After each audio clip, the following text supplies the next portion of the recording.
An Oklahoma woman is beheaded at her workplace by a disgruntled employee. U.S. Attorney General jumps ship before midterm elections. And all hell breaks loose in Ferguson again in response to police chief's apology. I'm Adam Clark, and this is the Daily Ruckus for Friday, September 26, 2014.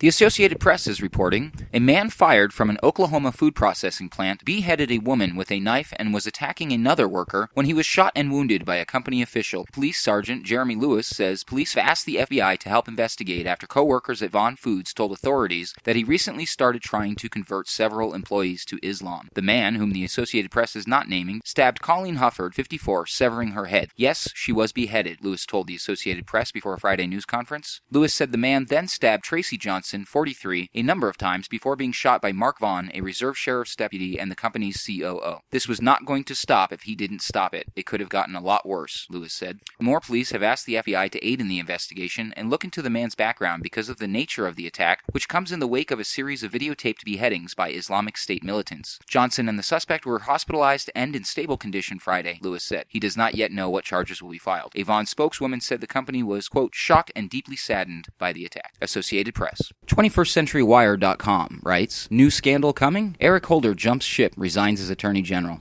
Eric Holder announced today that he will be resigning as U.S. Attorney General and head of the U.S. Department of Justice. Holder says he'll be staying on until a successor is confirmed. Holder, known as Obama's legal pit bull, has served as Attorney General since 2009 and is regarded as the president's closest personal friend in the administration. With so much open law-breaking being done by the federal government, and with much of it being covered up and contained by the Department of Justice, it's anyone's guess what has prompted Holder's exit this week. Perhaps it's that the Ferguson, Missouri case may not go the way the Department of Justice wants, and public fallout will be too messy. His exit could also be part of a larger deal cut between the opposition and the White House involving a scandal threatening to explode. Many believe that Holder's involvement in covertly running thousands of illegal guns to Mexican criminal gangs through Operation Fast and Furious would have been the scandal that broke the DOJ's back, but the issue failed to gain enough traction to prompt a White House meltdown. In the end, Holder's guns were used by criminal gangs to murder U.S. Border Patrol and ICE agents and wound an Arizona sheriff along with untold more victims. Then came Holder's refusal to take any action over the IRS scandal. Here, the White House was found to be directing the agency to target and harass conservative charities and groups. This abuse of power was roundly condemned, as was the destruction of email evidence by the IRS and Lois Lerner's incredible claim of broken and lost hard drives. Holder also came under fire for his absence when the president went behind the back of Congress to negotiate with the Taliban in Afghanistan, trading disgraced U.S. soldier Bo Bergdahl for no less than 5 Taliban operatives. Then there were Holder's direct involvement in targeting the free press in the United States, where the DOJ were caught stealing telephone numbers of journalists during an East German-like raid on the offices of Associated Press. Holder and the DOJ refused to police itself in this scandal, which delegitimized it in the eyes of many Americans. In addition, Holder has been criticized for actively politicizing and stoking up racial tensions around nationally televised tragedies involving young African-American victims, like with the death of Florida teenager Trayvon Martin and most recently with the death of Michael Brown in Ferguson, Missouri. Most recently, Holder and the DOJ was found missing in action, allowing President Obama, without any legal standing at all, to bypass Congress to launch an undeclared war against the country of Syria this week, with U.S.-led bombing raids in that country. It could be one of the above which has prompted Holder's escape from the DOJ, or it could be a completely new scandal which may emerge in the coming weeks or months. Time will tell. 21stCenturyWire.com.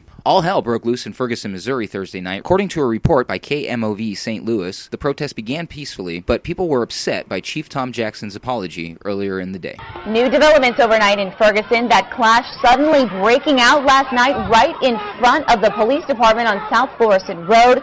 We know several people were arrested, and our Laura Hediger is on the scene this morning with more on yet another tense night there, Laura. A very intense night, Emily. When we got here around 2 o'clock, it was still an us versus them situation. Now, the tension, I'm told, had been building all day. The drama you are seeing happened after protesters say Chief Tom Jackson came out of the police department. Protesters tell me he spoke to the group, he started marching with him, and then, according to the protesters, a different officer started shoving people. Now, by the time I got here, things were de-escalating, but protesters say the big problem they had was with the chief's apology to the Mike Brown family. It wasn't from the heart. He doesn't feel like there was any issue, like he did anything wrong, like his officer did anything wrong. They have no problem with the fact of their actions on that day. So, no, it wasn't genuine. He could have kept it. He could have kept it. That was more of an insult than anything.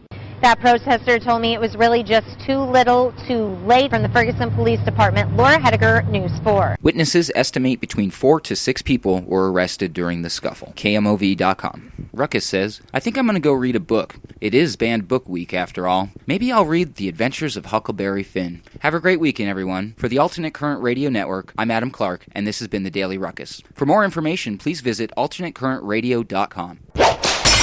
This has been a presentation of the Ruckus Room, Reality Radio, in association with the ACR Network.